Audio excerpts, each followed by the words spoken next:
કાલ તો રવિવાર એટલે આજે રાતે તો બગડા સિટી બોલે વિડીયો જોવાનો એટલે હું છે ખબર પડી જાય જય શ્રી રામ રે પછીનો સમય ને ભાઈ આ ઝાડુ એક ક્લાસ કપાઈ ગયું એટલે કારણ કે પાછી નવી ડાળખીઓ આવે ઓહો અહીંયા તો હાલવાની જગ્યા નથી હાલો તો તમને દેખાડી દો આપણી વાડીએ હું છે જોઈ લો જમરીકની સુવિધા છે મરચાની સુવિધા છે આમ તો આગળ ગયો તો ટમેટા દેખાઈ ગયા સમય કોનો થયો છે આપણો તો સમય થઈ ગયો એટલે હાલતા થઈ ગયા હવે તો સીધું મળવાનું તો રાતે ઓય બાપા ભાઈ ને ભાઈ ભારે જોશ લાગે તો એક જ બેને ઉલાડી દે એને તો કરવું હશે કરશે પણ આપણે ધીમી ધારે ચાલુ કરી દીધા ભાઈ તમને ખબર તો હવે રાસ પતે એટલે થોડોક બ્રેક આવે ને બ્રેકમાં ભાઈ આજે સમોસા શનિવાર હતો તો આપણા દિશાનભાઈ આવ્યા હતા બાકી બધાએ લઈ લીધું ભાઈ જેવી મારી ખાટલા ઉપર નજર ગઈ ને ત્યાં તો ભાઈ અહીંયા શું કરતા કે સમોસા તો કાઉન્સની વસ્તુ છે માવો છોડવા એક નવા ધુરંધરો તમને આપણી શેરીમાં જ મળે જોઈ લો નાસ્તો બસ તો કમ્પ્લીટ થઈ ગયો એટલે પાછા રાસ ચાલુ થઈ ગયા આ તો જો મારો વિડીયો ઉતારે છે એક તો મને આવું કઈ આવડતું નથી ન કરી રહ્યા મારી પાસે તો એક જ રસ્તો છે 1 2 ને 3 ભાગો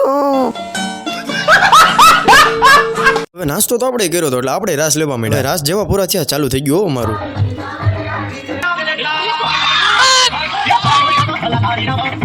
આવા વિડીયો તો રોજ દેખાડે સબસ્ક્રાઇબ કરતા જાવ સારું હાલો